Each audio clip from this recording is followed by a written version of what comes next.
சாப்பிடும் சத்தான பொருள். முந்திரி 50 கிராம், வேர்க்கடலை 50 கிராம், ஒற்றைக்கடலை 50 கிராம், பாதாம் பருப்பு 50 கிராம், இது வால்நெட்டு 50 கிராம், 4 கிலோ இட்லி அரிசி, 4 கிலோ இட்லி அரிசி, உளுத்தம்பருப்பு ஒரு பிடி போட்டு எல்லாத்தையும் வறுத்துட்டு வறுக்க போகிறோம் பாருங்கள். ஒரு கைப்பிடி உளுத்தம்பருப்பு போட்டுக்கலாம்.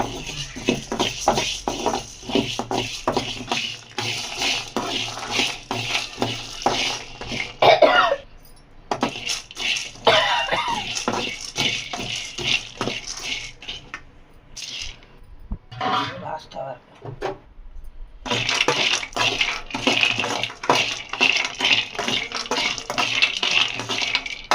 கடாயில் எல்லாத்தையும் போட்டு வச்சுட்டு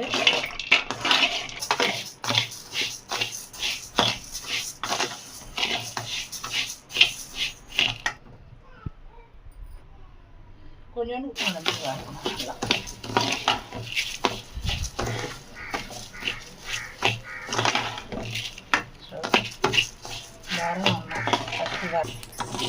அரிசி வத்தாச்சு இதை போட்டு பவுட்ரு பண்ணி எடுத்துன்னு வந்து குழந்தை பார்த்துக்கலாம். ஃபஸ்ட்டு எல்லா பருப்பும் போட்டோமா பார்த்தீங்களா?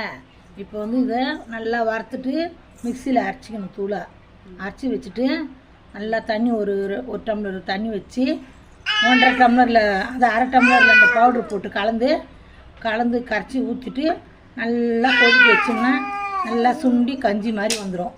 அதை கஞ்சி மாதிரி வந்தோன்னா பாப்பாவங்களுக்கு காலையில் ஊட்டணும்னா அவ்வளோ சத்து. குழந்த புசு புசு புசுன்னு குண்டாக வருவாங்க. இது சாப்பிட்டா நல்லா டேஸ்ட்டாகவும் இருக்கும். குழந்தைங்களுக்கு சத்து நல்லாயிருக்கும், சாப்பிட்றதுக்கும் சாப்பிடுவாங்க.